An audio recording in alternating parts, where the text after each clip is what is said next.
پھر ایک بڑی اہم بات ہے کہ جو جنات ہیں، جو انسان جو ہیں، ہم دیکھتے ہیں کہ ان کی حدود جو ہے وہ دنیا تک ہے، یعنی کشش ثقل میں جو ہے وہ انسان مقید ہے، اس ستارے تک مقید ہے، اب کوشش ہو رہی ہے اس سے باہر نکلنے کی۔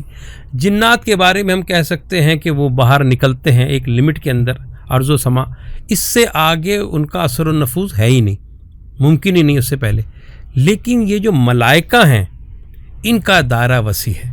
یعنی یہ جو کائنات ہے اس میں ان کا کردار موجود ہے، جو دنیا ہے اس میں ان کا کردار موجود ہے، اور اس سے بڑھ کر جو آخرت کے بعد دنیا قائم ہوگی